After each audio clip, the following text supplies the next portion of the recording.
전에 민주당 대표가 이런 이야기를 한 걸 내가 들었습니다. 김정은 대통령이라고 했어요. 갑자기 그게 본심인지 실수인지 우리가 다시 한번 물어봐야 됩니다. 아, 추미애 대표 어제 며칠 전에 말실수한 거를 공격한 건가요, 노 기자? 네, 김정은 위원장이라고 해야 되는데 잠깐의 말실수를 해서 김정은 대통령이라고 한 적이 있었거든요. 바로 예. 정정을 하긴 했었는데 상당히 조금 그 이후에 논란이 계속되는 모습입니다. 추 대표가 했던 목소리부터 한번 듣고 얘기를 이어가 보도록 하겠습니다. 북미 정상회담은 열리게 될 것이라고 트럼프 대통령이 다시 말했습니다. 그리고 어떻게 열릴 수 있는지 정말 신뢰가 중요하다라는 것을 한 번 더 강조하기 위해서 문재인 대통령은 김정은 말이 흩나왔습니다. 여러분 즉각 시정해주지 않으면 방송 사고 납니다. 큰일 납니다. 네. 김정은 위원장이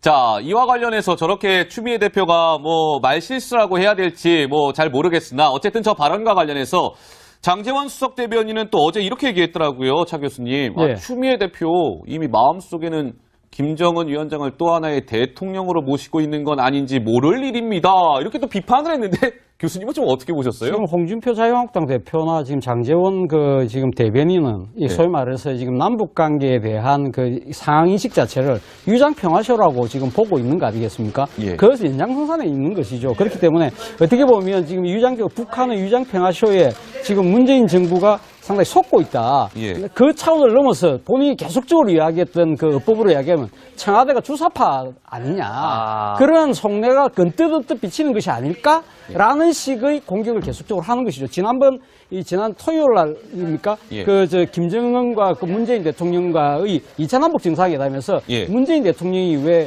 그 북미회담이라 하지 않고 북미회담이라 하지 않고 조미회담이라는 표현을 조미회담. 했지 않습니까? 예, 두 차례 사용. 그때 당시 예. 홍준표 대표가 뭐라면 말을 실수일 것이라고 해놓고 예. 그렇지만 또 그 다음 이어서 뭐라고 안 그러면 그게 본심일 거라고 이야기했거든요. 좀 은근슬쩍 이런 부분들을 이야기하면서 이 사람들이 결국 진짜 내가 말하는 주사파들 아닐까라는 부분들 유권자에게 인식하면서 은근한 색깔로 공세를 하고 있는 것이 아닐까라는 생각이 듭니다. 문재인 대통령은 어설픈 중재자 역할을 줬고 북핵 위기에 처한 당사자의 역할에 충실해야 할 것입니다.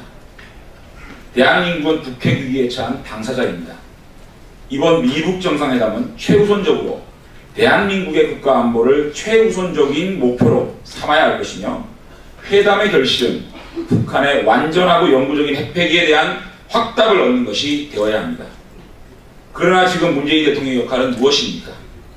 트럼프 미국 대통령은 북한의 태도와 문재인 대통령의 주장이 서로 상충되는 것에 대해 강한 불만을 드러낸 바 있습니다. 이후 문재인 대통령이 귀국한 지 24시간이 채 지나지 않아 북미 정상회담을 정적 취소했지만 청와대는 사전 통보조차 받지 못했습니다. 한미동맹의 당사자로서 중재 역할은커녕 북한에 대한 입장만 대변하다 미국으로부터 신뢰를 상실하고 문재인 패싱의 굴욕만 당한 셈입니다. 중재자니 운전자니 하던 문재인 대통령이 제 역할을 잃고 사면 초과에 빠지자 북한 김정은이 깜짝 티타임 이벤트로 구해주었지만 미국은 또다시 우리에게 비핵화 문제와 관련해 너무 깊게 들어가지 말라고 선을 그었습니다. 실무자 수준에서 의견을 주고받아도 충분한 일을 굳이 대통령이 북한까지 달려간 것도 문제지만 결국 북한의 비핵화 의지는 우리가 당부하고 핵 폐기에 대한 모든 방법은 미국의 하명만 기다리게 되었습니다. 만약 미국이 핵 폐기가 아닌 자국의 안전만 고려한 ICBM 폐기와 핵 확산 방지 약속만 받고 북핵 문제를 타결하려 한다면 우리에게 돌이킬 수 없는 그 엄청난 재앙은 어떻게 감당할 것인지 묻지 않을 수 없습니다. 문재인 대통령은 어설픈 중재자 역할을 중단하고 북핵 위기에 처한 당사자의 입장에서 완전하고 영구적인 핵폐기 로드맵을 미국에 전달해야 할 것입니다. 대한민국이 머리에 핵을 이고 살도록 좌시할 수는 없습니다. 미북 정상회담은 북한의 완전하고 영구적인 핵폐기의 출발점이 되어야 함을 다시 한번 강조합니다.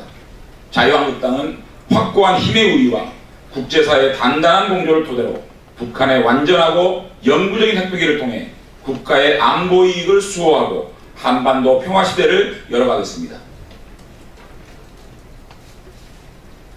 이주민 서울경찰청장은 수사 주체가 아니라 수사 대상임을 알아야 합니다.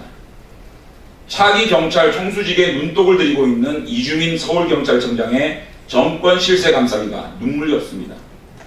이주민 청장은 송인배 청와대 제1부속비서관이 김경수 전 의원에게 드루킹을 소개한 사실을 40여일 전에 인지했으나 이철성 경찰청장에게 보고하지 않은 것으로 드러났습니다. 김경수 구하기를 시도했다 공룡을 치는 데 이어 이번엔 송인배 감싸기로 노무현 청와대 옛 동료들과의 끈끈한 동지애를 과시하고 있는 것입니다.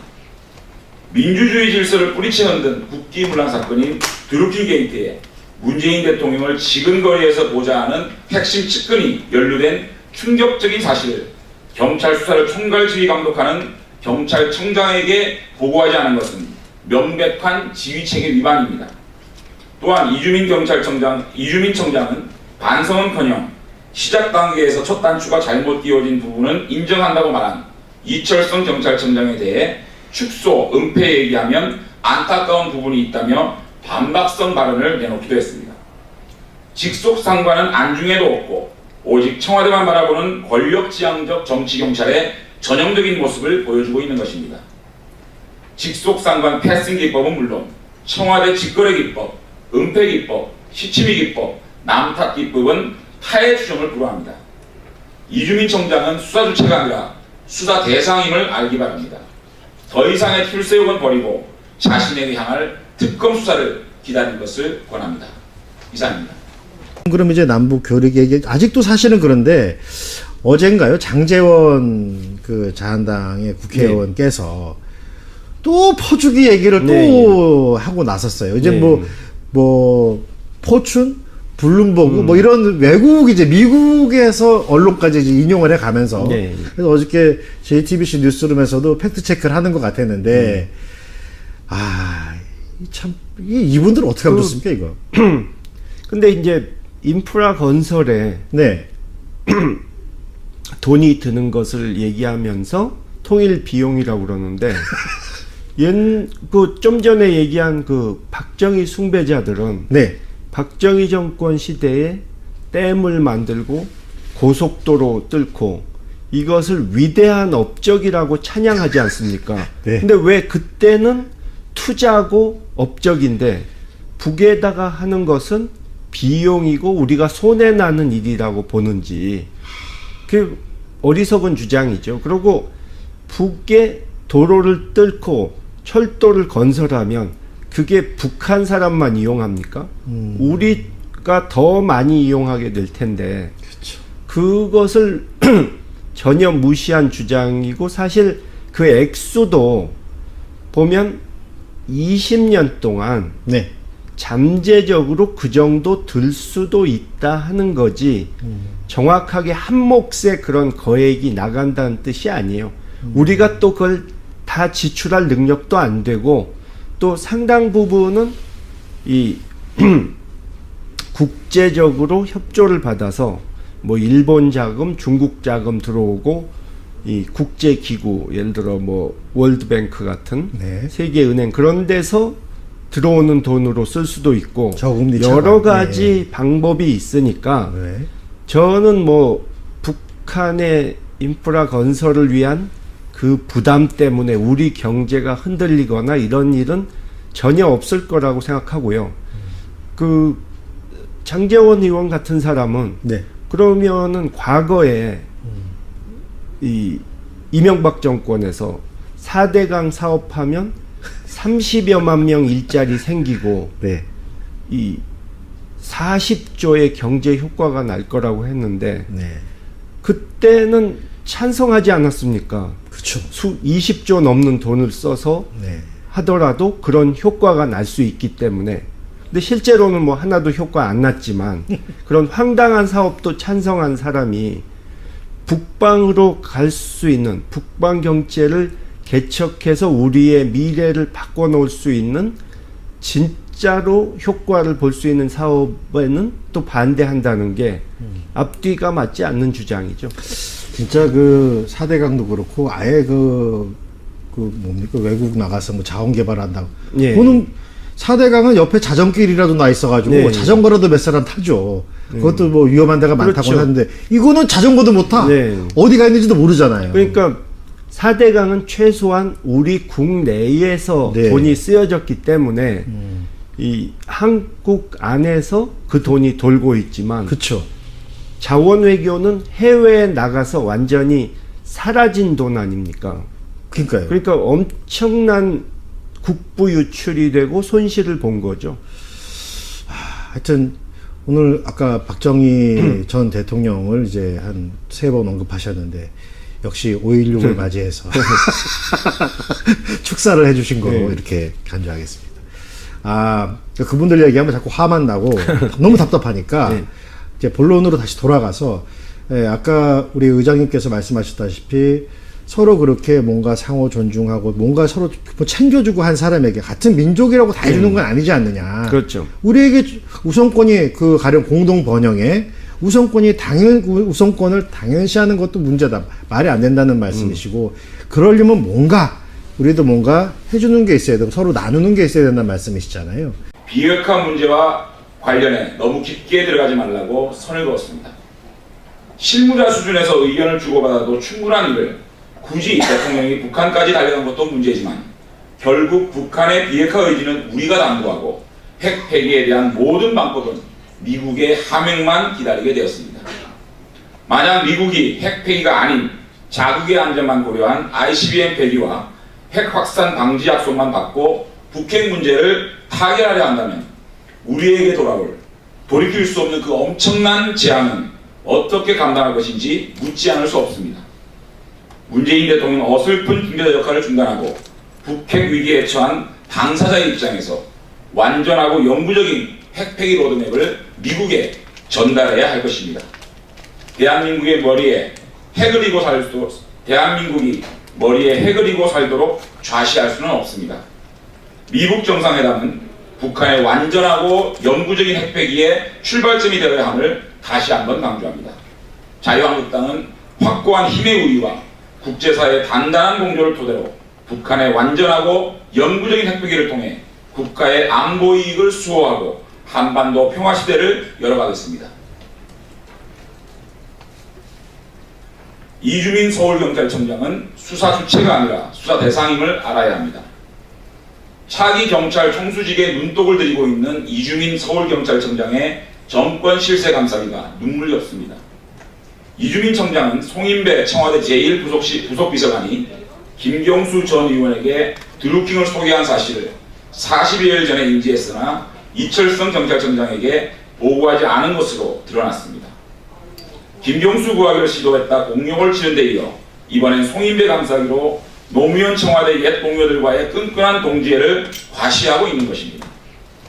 민주주의 질서를 뿌리채 흔든 국기문란 사건인 드루킹 게이트에 문재인 대통령을 지근거리에서 보자 하는 핵심 측근이 연루된 충격적인 사실을 경찰 수사를 총괄지휘 감독하는 경찰청장에게 보고하지 않은 것은 명백한 지휘체계 위반입니다. 또한 이주민 청장은 반성은커녕 시작 단계에서 첫 단추가 잘못 끼워진 부분은 인정한다고 말한 이철성 경찰청장에 대해 축소, 은폐 얘기하면 안타까운 부분이 있다며 반박성 발언을 내놓기도 했습니다. 직속 상관은 안중에도 없고 오직 청와대만 바라보는 권력지향적 정치경찰의 전형적인 모습을 보여주고 있는 것입니다. 직속 상관 패싱 기법은 물론 청와대 직거래 기법, 은폐 기법, 시치미 기법, 남탓 기법은 타의 추정을 불허합니다. 이주민 청장은 수사 주체가 아니라 수사 대상임을 알기 바랍니다. 더 이상의 출세욕은 버리고 자신에게 향할 특검 수사를 기다릴 것을 권합니다. 이상입니다.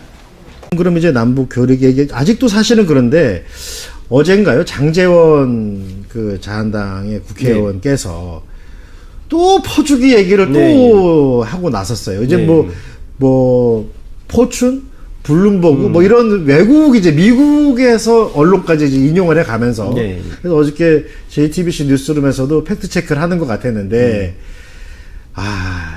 참 이분들 어떻게 하면 좋습니까 이거? 근데 이제 인프라 건설에 돈이 드는 것을 얘기하면서 통일 비용이라고 그러는데 전에 민주당 대표가 이런 이야기를 한 걸 내가 들었습니다. 김정은 대통령이라고 했어요. 갑자기 그게 본심인지 실수인지 우리가 다시 한번 물어봐야 됩니다. 아, 추미애 대표 어제 며칠 전에 말실수한 거를 공격한 건가요, 노 기자? 네, 김정은 위원장이라고 해야 되는데 잠깐의 말실수를 해서 김정은 대통령이라고 한 적이 있었거든요. 바로 예. 정정을 하긴 했었는데 상당히 조금 그 이후에 논란이 계속되는 모습입니다. 추 대표가 했던 목소리부터 한번 듣고 얘기를 이어가 보도록 하겠습니다. 북미 정상회담은 열리게 될 것이라고 트럼프 대통령이 다시 말했습니다. 그리고 어떻게 열릴 수 있는지 정말 신뢰가 중요하다라는 것을 한 번 더 강조하기 위해서 문재인 대통령은 김정은 말이 흩나왔습니다. 여러분 즉각 시정해주지 않으면 방송 사고 납니다. 큰일 납니다. 네. 김정은 위원장이 자, 이와 관련해서 저렇게 추미애 대표가 뭐 말실수라고 해야 될지 뭐 잘 모르겠으나 어쨌든 저 발언과 관련해서 장제원 수석 대변인은 또 어제 이렇게 얘기했더라고요, 차 교수님. 예. 아, 추미애 대표 이미 마음속에는 김정은 위원장을 또 하나의 대통령으로 모시고 있는 건 아닌지 모를 일입니다. 이렇게 또 비판을 했는데 교수님은 좀 어떻게 보셨어요? 지금 홍준표 자유한국당 대표나 지금 장제원 지금 대변인은 이 소위 말해서 지금 남북 관계에 대한 그 상황 인식 자체를 유장 평화쇼라고 지금 보고 있는 거 아니겠습니까? 예. 그것이 연장선상에 있는 것이죠. 그렇기 때문에 어떻게 보면 지금 북한의 유장 평화쇼에 지금 문재인 정부가 상당히 속고 있다. 예. 그 차원을 넘어서 본인이 계속적으로 이야기했던 그 법으로 이야기하면 청와대가 주사파 아니냐. 그런 속내가 건뜻언뜻 비치는 것이 아닐까라는 식의 공격을 계속적으로 하는 것이죠. 지난 토요일 날입니까? 예. 김정은과 그 문재인 대통령과의 2차 남북 정상회담에서 예. 문재인 대통령이 왜 그 북미회담이라 하지 않고 북미회담이라 하지 않고 조미회담이라는 표현을 조미회담. 했지 않습니까? 예, 두 차례 사용. 그때 당시 예. 홍준표 대표가 뭐라면 말을 실수일 것이라고 해놓고 예. 그렇지만 또 그 다음 이어서 뭐라고 안 그러면 그게 본심일 거라고 이야기했거든요. 좀 은근슬쩍 이러한 부분들을 이야기하면서 이 사람들이 결국 진짜 내가 말하는 주사파들 아닐까라는 부분들 유권자에게 인식하면서 은근한 색깔로 공세를 하고 있는 것이 아닐까라는 생각이 듭니다. 문재인 대통령은 어설픈 중재자 역할을 줬고 북핵 위기에 처한 당사자의 역할에 충실해야 할 것입니다. 대한민국은 북핵 위기에 처한 당사자입니다. 이번 미북 정상회담은 최우선적으로 대한민국의 국가 안보를 최우선적인 목표로 삼아야 할 것이며 회담의 결실은 북한의 완전하고 영구적인 핵폐기에 대한 확답을 얻는 것이 되어야 합니다. 그러나 지금 문재인 대통령의 역할은 무엇입니까? 트럼프 미국 대통령은 북한의 태도와 문재인 대통령의 주장이 서로 상충되는 것에 대해 강한 불만을 드러낸 바 있습니다.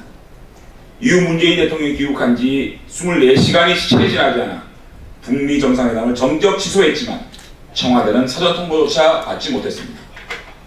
한미동맹의 당사자로서 중재 역할은커녕 북한에 대한 입장만 대변하다 미국으로부터 신뢰를 상실하고 문재인 패싱의 굴욕만 당한 셈입니다.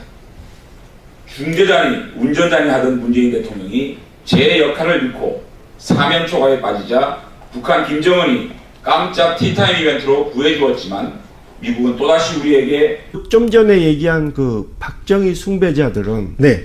박정희 정권 시대에 댐을 만들고 고속도로 뚫고 이것을 위대한 업적이라고 찬양하지 않습니까? 네. 근데 왜 그때는 투자고 업적인데 북에다가 하는 것은 비용이고 우리가 손해나는 일이라고 보는지 그 어리석은 주장이죠. 그리고 북에 도로를 뚫고 철도를 건설하면 그게 북한 사람만 이용합니까?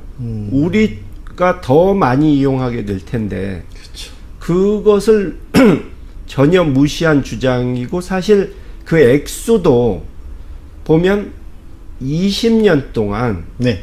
잠재적으로 그 정도 들 수도 있다 하는 거지 정확하게 한 몫의 그런 거액이 나간다는 뜻이 아니에요. 우리가 또 그걸 다 지출할 능력도 안 되고 또 상당 부분은 이 국제적으로 협조를 받아서 뭐 일본 자금, 중국 자금 들어오고 이 국제 기구 예를 들어 뭐 월드뱅크 같은 네. 세계은행 그런 데서 들어오는 돈으로 쓸 수도 있고 저금리 여러 차감. 가지 방법이 있으니까 네. 저는 뭐 북한의 인프라 건설을 위한 그 부담 때문에 우리 경제가 흔들리거나 이런 일은 전혀 없을 거라고 생각하고요. 그 장제원 의원 같은 사람은 네. 그러면은 과거에 이 이명박 정권에서 4대강 사업하면 30여만 명 일자리 생기고 네. 이 40조의 경제 효과